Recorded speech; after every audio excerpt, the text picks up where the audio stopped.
What's going on, guys, and welcome to another video. That's right, we're bringing it back again, back-to-back episodes this week. And today we're going to be talking about whether or not the Raptors should trade for Ben Simmons. And the reason why we're going to talk about this is because recently in the NBA news, Mark Stein reported that the Raptors, amongst other teams, are interested in trading for Ben Simmons. We've already seen one package being leaked that it was Malcolm Brogdon and a first in exchange for Ben Simmons was one package that the Sixers quickly declined.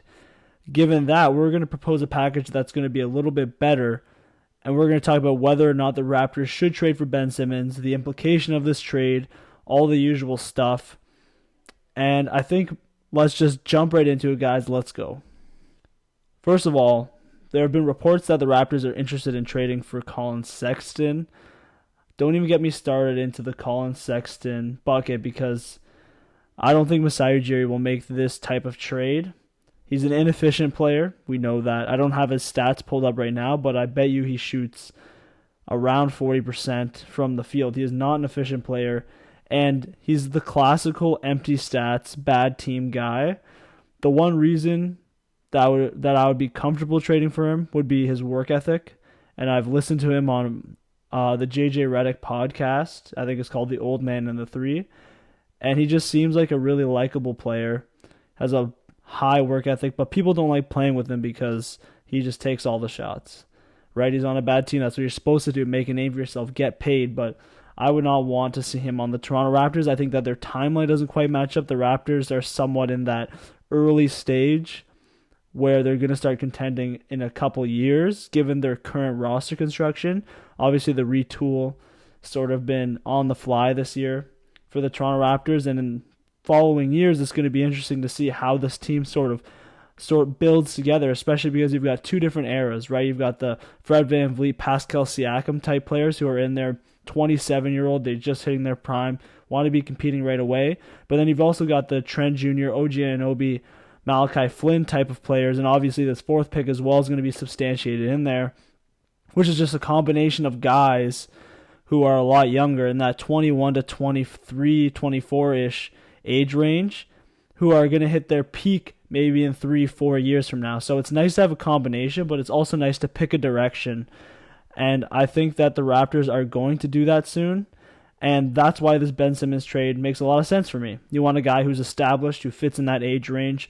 24-year-old Ben Simmons is the type of player. And despite what you may think of Ben Simmons, I think that he could be that guy that would fit that role for the Toronto Raptors. A lot of people, and I saw one other YouTube page, not going to name them, saying that the Raptors should not make this trade and that it would ruin their franchise. First of all, that's ridiculous. Masai Ujiri won't make a trade that would ruin the franchise. The team will make a trade that makes sense for both sides. And Ben Simmons' value is at an all-time low. Recently, Daryl Morey said he wants a player in return that's an all-star caliber player or a star for a star type deal. So you'd be trading a guy who's a bit older, who can maybe complement Joel Embiid a little better, a guy who can space the floor, potentially a point guard like Fred VanVleet. But he's not the guy I'm going to be talking about. But that's the type of player, an archetype that you'd want to put next to Joel Embiid potentially. Maybe they add a point guard through some other route. And I think that you'd want to add someone else into the mix to help them win right away. Space it for Embiid, another ball handler, a bit of a distributor, but a guy who can shoot is, I think, the big thing for them is to space it around Joel Embiid. That's their clear number one issue. You've got a interior force, right, in Joel Embiid, and you need other guys around them. So I think that if they were interested in trading with the Toronto Raptors, I think that Toronto would want to use him not as a go-to scorer type player, right, in clutch situations, but as a 24-year-old with superstar upside, a guy who can give the ball to a little more. He already brings a lot to the table with his defense, his passing, his inside scoring threat, driving down the lane in transition. He's actually a really perfect fit when you think of the Raptors offense as well, right, because the Raptors offense is really transition-based.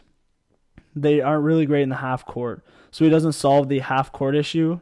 That's the type of thing that these young guards that the Raptors are building up might help with. Malachi Flynn, maybe they draft Jalen Suggs, another guy who can help in that half-court offense situation. But I don't think Ben Simmons is going to be the solution to that. He might be a guy that can anchor transition opportunities a guy who can get rebounds and run and try and get your team more and more transition opportunities as well. So that's where I think he will end up fitting in with this team. And I think Nick Nurse's offense will be able to make him a better player than he is now. As you know, Ben Simmons is already an All-NBA type player. He's already been there. He's done that.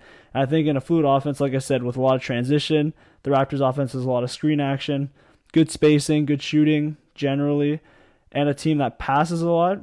We could automatically see Ben Simmons take a leap and become a more significant offensive role guy, offensive player, right? Either off the ball or with the ball in his hands. And I think there's a lot of potential ways to use him. You could place him at the point guard position if you need to. You could put him as small ball center. He's really versatile in that way, where you can put him in all these different positions.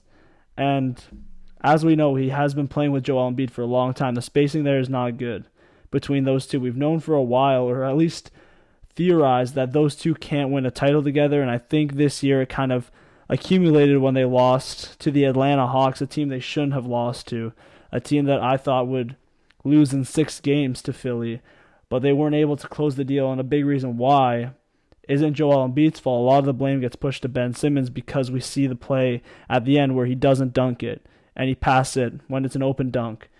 We see a lot of stuff that he's getting in his own head. He can't hit a free throw. You know what I mean? He's got a lot of Giannis-like characteristics, but the upside is that he can potentially be a superstar level player.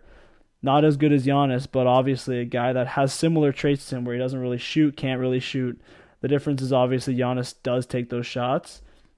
So there is a confidence thing and a mentality piece that Nick Nurse and the front office is going to have to work on as well. It's not just giving him more opportunity. There's also the mental side of the game, which is obviously super important and something that he's been struggling with. So the package that I wanted to propose is simple.